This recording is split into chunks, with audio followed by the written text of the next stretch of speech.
Good morning. How's it going? Good. How are you doing? Good, good. I am excited for our podcast today. And don't want to say it's a surprise guest. You know he's coming, but it's one who you haven't had the pleasure of working with before. So Exactly. I'm excited for you to get to know our guest. And he's from across the pond, so And he's we're from going across the pond, so he international, sounds you know. so much nicer than we Right. do. Yes, our listeners will be very, very happy not to hear our voices and have a different accent. So yeah, so let's get to it. I'm excited because I think our guest is going to talk about, the question of, what if the reason that your transformation project fails has absolutely nothing to do with the technology? Shocking. Yeah. Yeah, exactly. So today's guest has spent nearly 2 decades inside some of those most complex operational environments you can imagine. Global supply chains, healthcare systems, enterprise ERP rollouts. He's seen the same pattern play out over and over again. The strategy looks terrific on paper. The system is selected. The budget is approved. And then somewhere it falls apart. So I'm excited to bring on Ryan Hardcastle. He is a transformation director. He's led business systems and change initiatives across industries where margin is razor thin. And what he'll tell you is what he's learned the hard way, as most of us do. Difference between a transformation that works and one that stalls almost always comes down to the same few things. Alignment across every level of the organization, and not just assumed alignment, but real alignment built through upfront, consistent, and sometimes uncomfortable conversations with all the stakeholders in the room.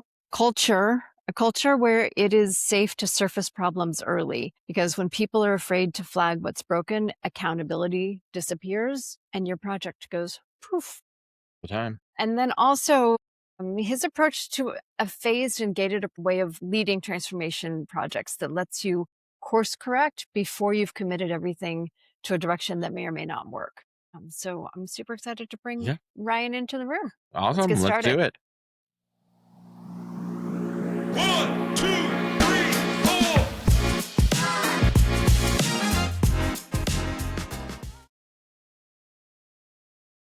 Hey, Ryan, we are so excited to have you on the show today. Hey, thank you. Conversation today is all about transformation, and I know that you've got a lot of experience with that subject and a lot of projects leading up to it. And so I'm excited to get into the real practical element of what you've learned and what counsel you have for others when it comes to successful transformations. Excellent. Thank you. Looking forward to it. Cool. So I know that you've worked inside a couple of different worlds. So you've got global supply chain on one side, you've got healthcare technology, along with some other options. But before we dig in, I'm wondering, just tell us, what does a transformation project feel like from the inside on So day one can be two things, I guess. Day one can be we're going on a transformation journey. What do we want to what do we want to do? What do we want to start with? What does success look like? And that's where I'd normally start day one. But for other people, day one can often be we've decided to go on a transformation journey and these are the deliverables and this is the project and we're off.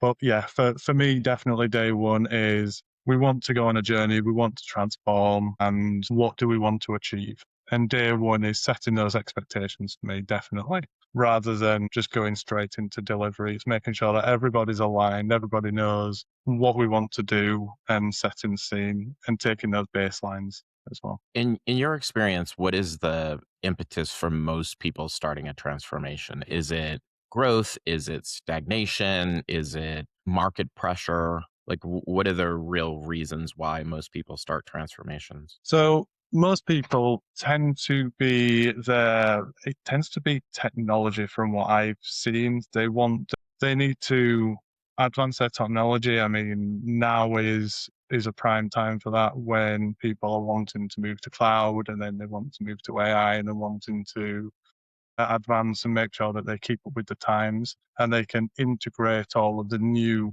kind of innovative solutions within their enterprise systems. So that tends to be why people start, in my experience. And then they look at how is that going to save us money as we start to grow and expand. Do you think that's the right place to start a transformation? Loaded question, I know. Yeah, I guess it all depends on where the organization is. I think the organization is working on technology that is no longer supported, it probably is the right place to start, because that's the catalyst. You need to make sure that you're working on technology that can be supported. If your technology is still supported, I think the transformation should start from where do you want to be, what's the strategy, and then how do we put technology in place to support that strategy. Yeah. Ryan, I know that you've had a nice position being able to see a transformation from both sides because you're looking at it from the business point of view. What are the business objectives we're trying to achieve? And the technology point of view of, okay, now how do we build the system that underpins that process? I'm wondering when you're looking at it, what do you think that IT sees that the business doesn't see, and vice versa? What does the business see that IT doesn't see? So I think the IT will often see first and foremost will be security. It will be, is the system compliant? How does it integrate with our existing systems? And then also think, what does that mean for me as individuals supporting and as part of my career? Yeah. So Things that the I think business may not that's, think about when they're yes. looking at a shiny silver object saying, "Ooh, bells and whistles, what can I do?" This is yeah. It's a very shiny car, and then IT want to look under the hood. I think is probably the best way of Right, putting it. right. And I think from the business side, yeah, the business will see this could help us with revenue. This can help us, increase revenue, or we can increase our throughput while maintaining the same amount of cost in terms of labor, etc. So I think that's what the business will see and how it supports kind of the objectives and the strategy. So having the two come together is really important, but I think that's sometimes where the missing is. Yeah. Yeah, and I think the point around like security, data, all those things, the business doesn't often associate IT with that and often sees the bottleneck of IT, right?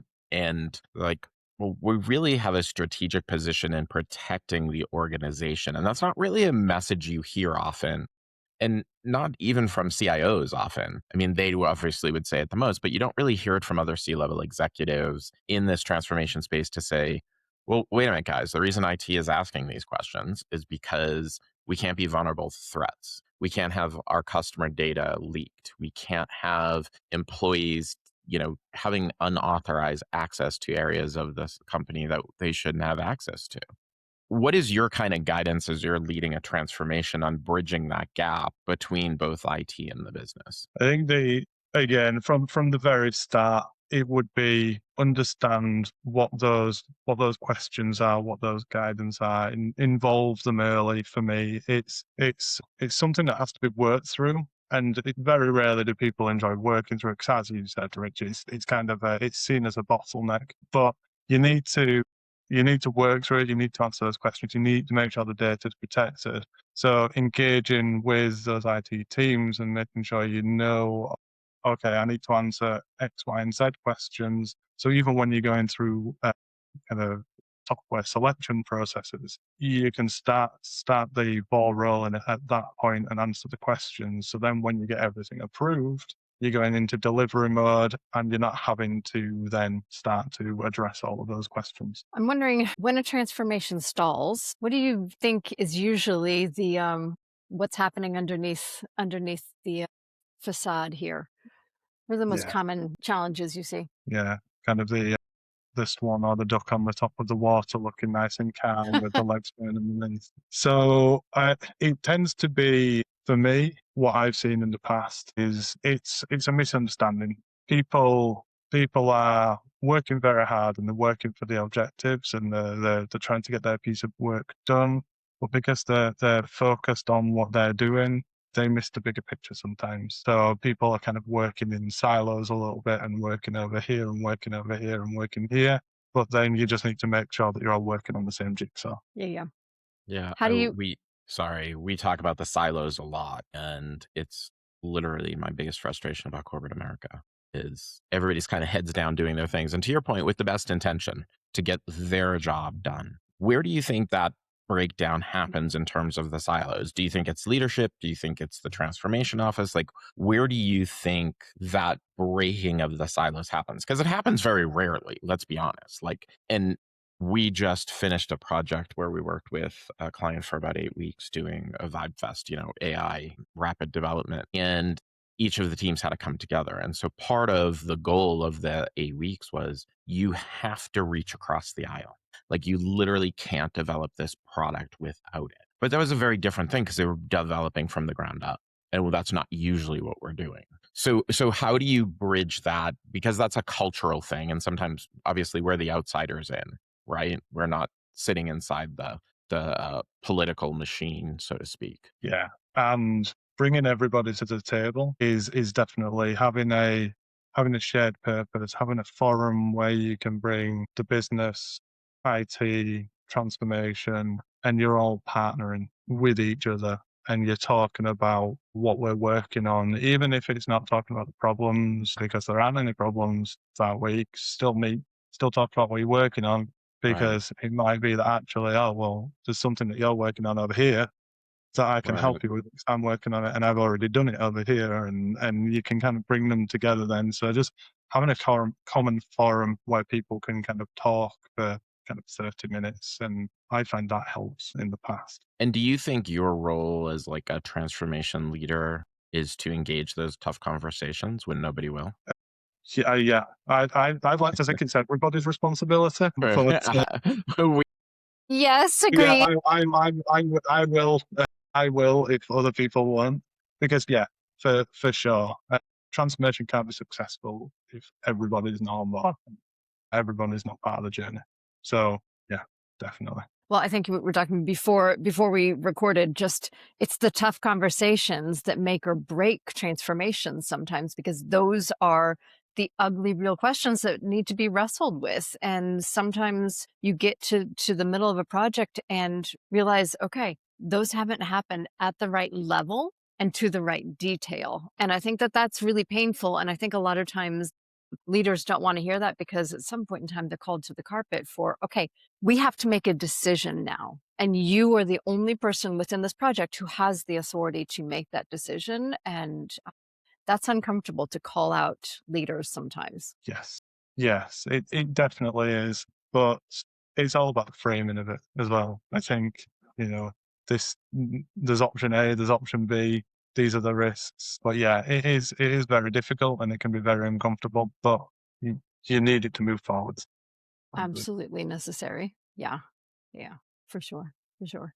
I'm wondering, you've lived inside of a lot of different systems. You've worked on a lot of different transformations. When somebody says our systems are the problem, is that usually true? What do you think? So I have a unique perspective on this because I've also worked in support as well. So I've worked supporting systems that have been handed over, and I would say usually it can be the systems, it can be the configuration or a bug or something like that that's been handled for sure.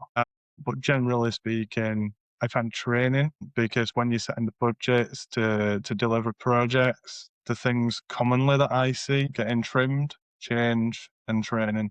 So if those two get trimmed, when you then deploy, you have attrition. So the people that were there when the project went in leave, somebody else comes in, I don't know where the system, they don't know, they think it's not working properly. Something gets raised with the IT system, IT team, and then so it tends to be a little bit of training, I find, what stems from kind of that budget setting, really. And That I mean, but that's an interesting point because we see that all the time. I mean, for years when I was at Accenture, the first budget line item, right? Change management training. Oh, we can do it internally. Betty can do it. Okay, is Betty full time? No, she's part time. She has like 5 hours a week to do training, and you're like, you want to spend multi millions of dollars on a brand new system and have Betty do training part time? Sounds like a winning combination. But do you think it's an unrealistic expectation at the start of the transformation, or when the idea of the transformation from executives come up, the true cost of transformation, and not just the cost to do the transformation, but the ongoing cost, a true realistic budget of this is not going to cost $1 million to do the system. This is going to cost you X millions of dollars to do it right. And this is what right looks like. Yeah.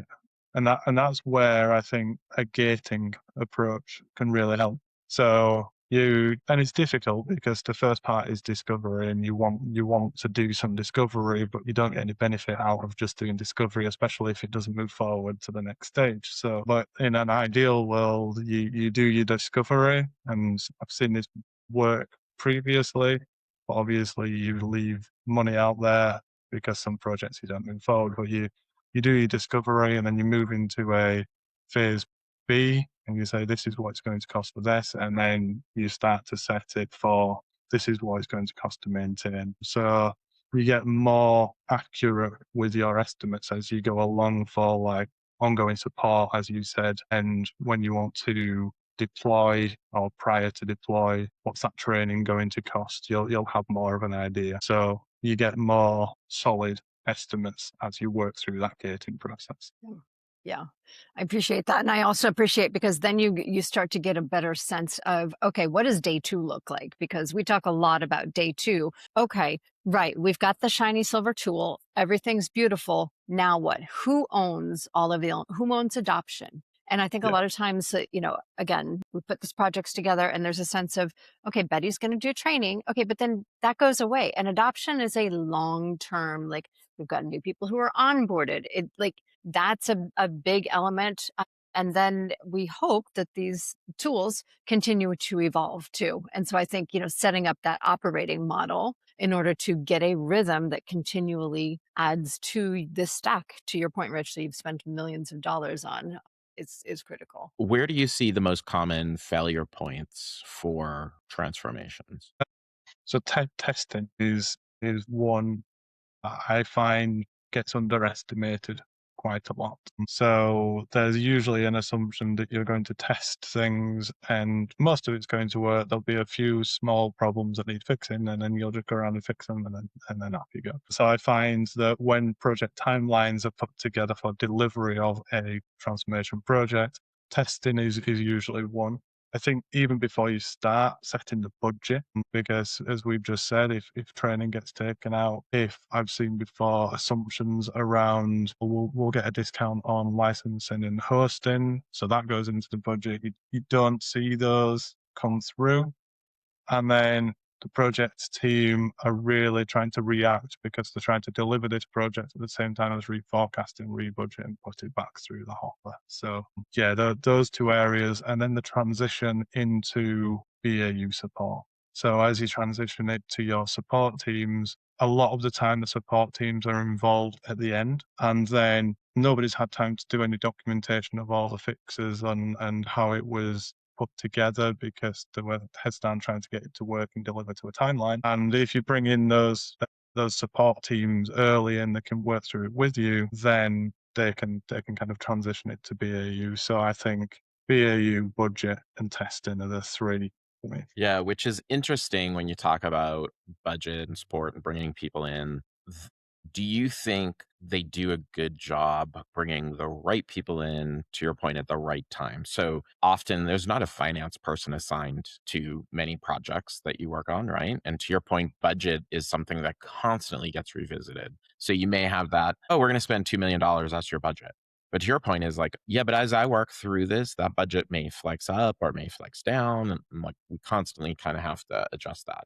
And then the other point you made, which I think is super interesting, is when do we bring in people and when is the right time to bring in people? Because the traditional kind of waterfall, if you think about it, is hey, we go off and we do requirements and then everybody goes away where we build a design. And then you come back together and we present you a design and everyone's like, yeah, it makes sense. And then years ago, it was 9 weeks of development and then test, right? Now, sprint and iterative makes it a little easier. But to your point, don't really identify all the people because they're peripheral to the project. So they're not thought of on the onset of a project. And it really does, to your point, affect the success or failure long term. So how do you kind of, do you have a disciplined approach to bringing the right people to the table and challenging when somebody may say, no, support doesn't need to be there. They're too busy. They don't have time to sit in on it. because that's the common, right? Everyone's too busy. Yeah. And everybody's always busy. Hmm. And if busy was an excuse, but yeah, I always like to have support in there early.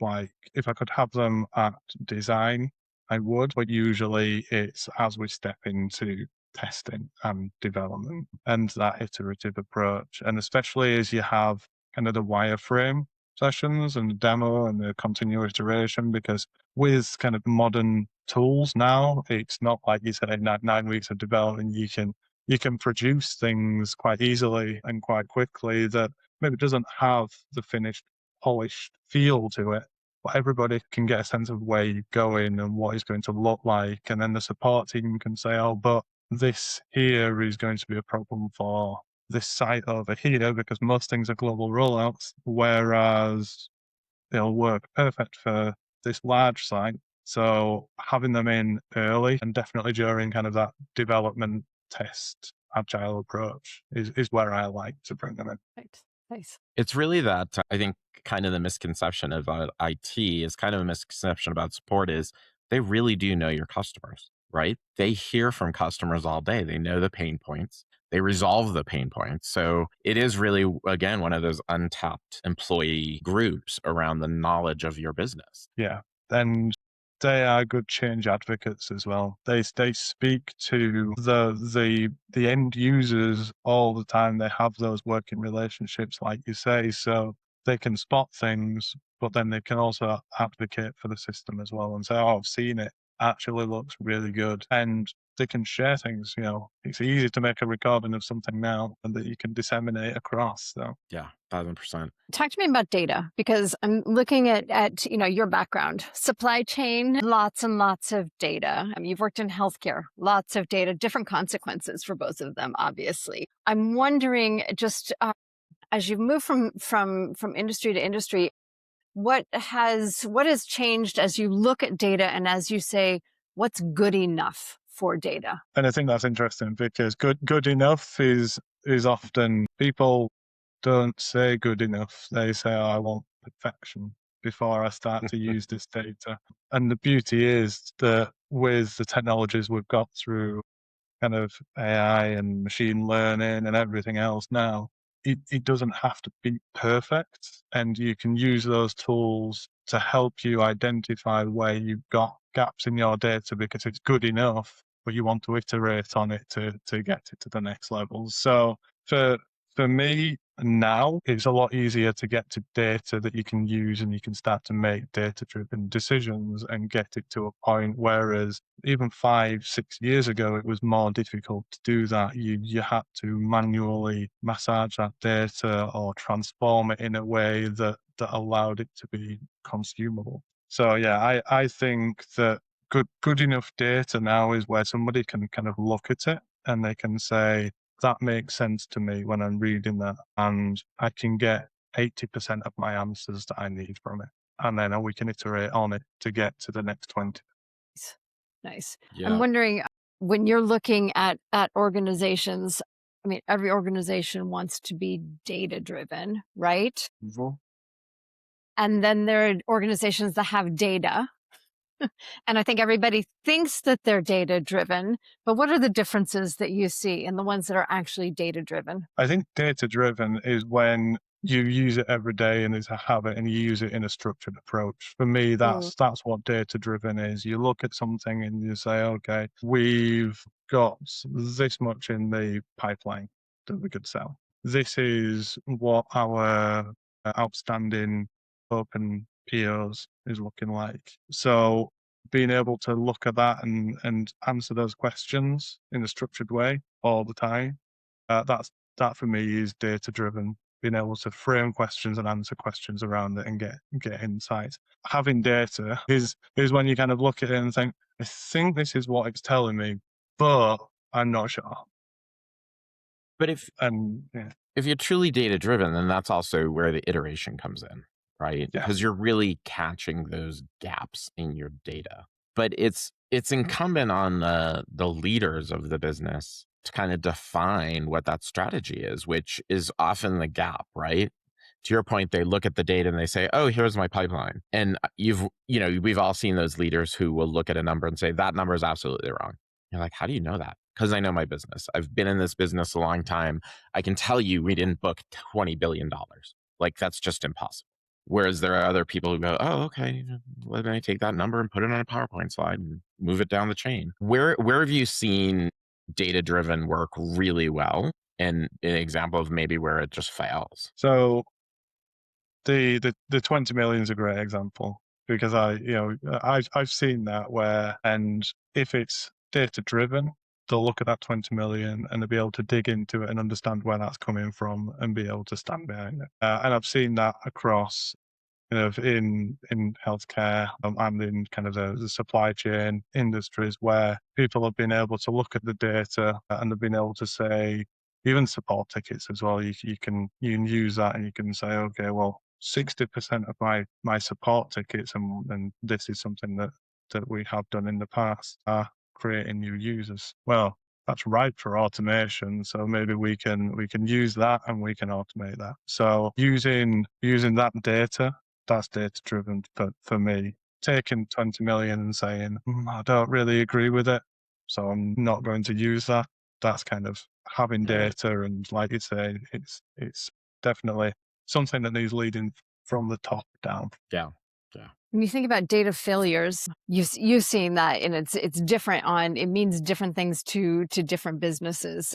But I'm wondering, you mentioned with the support tickets, like that's a great place where, you use the data and you determine, okay, this is going the right way or this is going the wrong way. I'm wondering, where do you typically see the breakdown in data? Is it the collection? Is it the transformation? Is it the structure? What do you typically see are the data problems, or where would you look in order to break it down and fix it? So it tends to be, for me, I've found that the data breakdown is normally in the trust in the data and the structuring. So if you see one bad data point or one thing that's not telling the story that you expected, the data's bad and it's not telling the story that either you needed it to tell, or it's wrong, because usually it's been put into the source system wrong, and therefore people lose faith in it.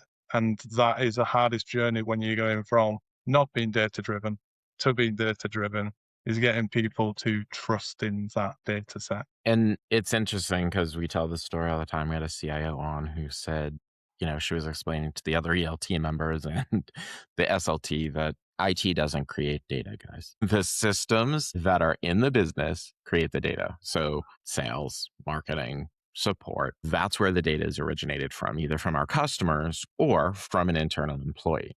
So when you don't trust the data, it's not because somehow the CIO and their business unit decided to, let's manipulate this data for them. Let's change the data. No, it's because it's wrong from the source. So how do you kind of deal with that messaging with the business who, one, we all know sales would rather walk on glass than input data into a CRM, right? Or deal with that quality up front, because that's really where it starts. Yeah. And again, having the data there and being able to go back and say, okay, well, this is the data, this is where it came from, this is a source system, then that allows you to be able to say, okay, well, if that's a source system and this is where the data came from, then this is who put the data in. So is the data wrong or is the data right? And it allows you to have a conversation around the data without any emotion in it. And I think that's the key thing around data, is it's less emotive and it's more just following it back. Yeah. So And a lot of it when goes you to the same. Go ahead. Sorry, I was just going to say, when you talk about that, this kind of goes to data governance, right? And where do you think data governance actually should sit? And do you think companies have a strong enough data governance model or data governance, accountability across those systems? You just said, here's the source system. So is somebody really working with sales on a regular basis, marketing on a regular basis? So kind of too, like, where do you think that sits? And then do you really think companies invest enough in that? No is a short answer. However, I think, yeah, I think data governance and the investment in governance kind of sits there with training and change management, and kind of in that bucket of it's a bit intangible. So how are we going to justify it? I mean, yeah, having it like we talked about with transformation, and having that shared operating model where you've got, the different elements of the business, and you've got transformation, and you've got IT in there. It's the end of the same model where you've got IT, and then you've got your different areas of the business, and you've got that shared model where everybody understands how the data is used and where it's coming from, and can hold each other to account. So then it becomes a discipline in itself. That would be the ideal, but again, it takes some investment, and I've seen it done halfway, but I've never seen it fully implemented. Yeah. Yeah, it's a really tough one, and I think we see it all the time is going that circular reference. It again, it's not to point fingers, it's to say, okay, where do the root problems lie? And what's the output then of that poor process, poor training, whatever it is that's now driving the downstream effects. And I think to your point on what makes good projects, a lot of it does come to that partnership and that leadership, and the leadership holding everybody accountable to the goals. I'm wondering, what are the leadership traits that you think do make the biggest difference, whether it's a transformation or whether it's the data governance that really make everything work? So leadership traits, Yeah. yeah, I definitely, like, for sure, just being having the ability to listen and be empathetic and understand that it's not going to be perfect and people make mistakes. I like people just learn from those mistakes and work on them. I think first and foremost for me, that's kind of number one. I think second is the ability to make sure and hold everybody accountable to what they're responsible for. So yes, there was a mistake here. That's fine. Go and fix it. Have you fixed it? And just following up and making sure that, you know, you made a mistake, but you own the fix for it as well. Yeah, I love that accountability. about Go ahead. Sorry, accountability becomes one of those words that has a negative connotation, but it really shouldn't, especially in the context of business when you're talking about, providing a service. You're talking about accountability to stockholders or shareholders or a margin. Like it all often seems odd to me when people get held accountable that they find that to be negative or the wrong thing to do or rude. I can't believe they told me I did that wrong when it really is the basis for how we should be running businesses. It is. But it also is the output of the first thing that you said, Ryan, which is making an environment that you can recognize that failure is not absolute, failure. I just recently was reading about Sarah Blakely from Spanx, because she was saying that at her dinner table, that her parents would say on a weekly basis, how'd you fail this week? And they would celebrate their fails. And I thought, oh, like, what an amazing thing is, as my kids are now in college, and I'm like, yeah, we never did that. And I'm still driving them on what you accomplish, what you accomplish. But we do have to be in an environment too, if we're going to be honest with each other. And if we are going to genuinely hold each other accountable, then we need to recognize that it will not be perfect. We do need to, take those failures as, hey, great lesson learned. Let's move on from this and let's learn from it. Yeah, especially because if you're scared of failing, you'll be scared of taking action. And That's then exactly right. when you tie it back to transformation, your transformations are not going to be successful because people are scared to take an action because they don't Yes. want to fail, and you get a vicious cycle. Yeah. Yeah. Yeah. Yep. That's exactly right. Do you have an example of alignment that actually works? Like not the slide deck version, but the one that's day to day? So I think we kind of touched on this before, but yeah, like alignment for me, it's not. Yeah, it's not a slide deck. It's people coming together and talking and saying, "Look, I think this is going to be a problem for this reason," and then talking through it, and everybody listening and saying, "Okay, yeah, I hear you. We need to solve that." Or in some cases, it's going to be that difficult conversation of, "It's going to be challenging, but I think we can get through it. We're going to have to go in this direction because of this. Looking forward to working with you to help us work through it. And I think alignment is sometimes seen as everybody agreeing on everything, whereas I think sometimes alignment is everybody's aware of the direction you're going and why, and some people still won't agree with it. You all disagree in a room where it's appropriate, but then you all pull in the same direction when you start to execute. And I think that for me is alignment. Yeah, I like that example because alignment doesn't need agreement, but it needs understanding. So if you want to operate your silo, at least you understand and you are fully aware of what's going on. So it's not out of ignorance you're making the decision, because we're bringing you along, we're taking you on this journey. So whether you feel it's the right time for your organization or whether you feel like it aligns with your organization's mission, like that's a completely separate conversation than this is how this is being operated and executed. And sometimes it's that, well, you got to get on board or either on train or not on the train, right? Type of mentality, which really doesn't work in companies because it's not that cut and dry. It's not that black and white. Yeah, definitely. I think, you need, agreement and alignment are different things, but I think they get confused sometimes. Yeah. I think so. Do executives underestimate when they are kicking off a transformation? Are there things that you wish they would do every time? So I would like executives every time to be in the kickoff meeting. The programs and projects that I've been involved in that have been the most successful have been the ones where they've been there from the outset and said, this is what we're doing, this is why we're doing it, and really giving some context around it all and giving some weight to the program, the transformation, the importance of it as well. So I think that's super important to me, and I think that really helps kick things off and put it in the right framing. But yeah, that's the one big one for me. The other one is probably back to budget and just making sure that we're all aligned on the budget, because things change. But going into something where the budget's not 100%, that often is one of the things that as you enter into projects, people are just reacting to, and it's not noise that people necessarily don't need. I'm wondering if anybody is listening to this to the end, because we are at the end. What are if you're sitting in a transformation project, it's stalled. What are your first moves when you're in that position? My first move, I'll move. Move. I guess The You're it's teams, moving. the only my teams, first move. the data, the data may be a mess.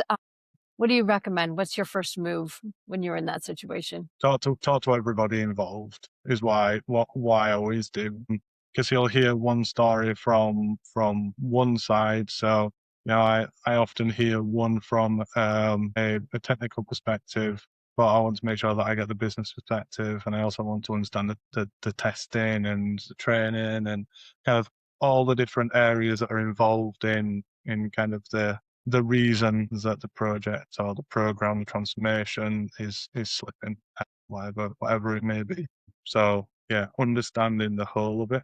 But yeah, and understanding the date, the new date. If somebody says it'll be okay next week, that sets alarm bells ringing for me. Because my next reaction is going to be, is that next week, and what's the reason? If this is slipping to next week, the person that is working on it, what else are they working on? So understanding the new date around it. So yeah, definitely understanding it all, and then understanding kind of the impact on the date or the budget, whichever it may be. We It's like you're reading my mind. right. Well, that's where those hard conversations then start surfacing. We haven't talked a lot about AI, which is unusual for us because usually all everybody wants to talk about. But be remiss if I didn't. How do you think AI, as it stands now, and we obviously know it will change, how do you think that's impacting how you look at transformations going forward? You talked a little bit over the course of how it makes things easier, quicker, more iterative, but like, how do you think it changes, your role as a transformation leader? I think it's going to enhance it. I think that it's another tool that can be used first and foremost in where it is at the moment. It can help to bring an extra depth and level of thought process to business cases, to delivery, training, the creation of training, being able to create those wireframes and those demos to get out there.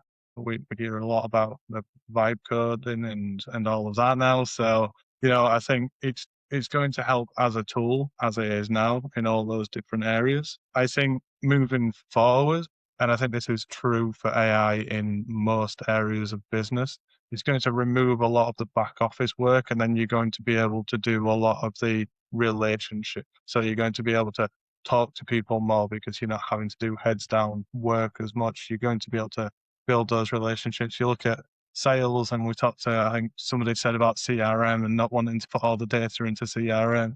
I think that will go away more, and then you'll have salespeople being able to go out and work on relationships with customers more.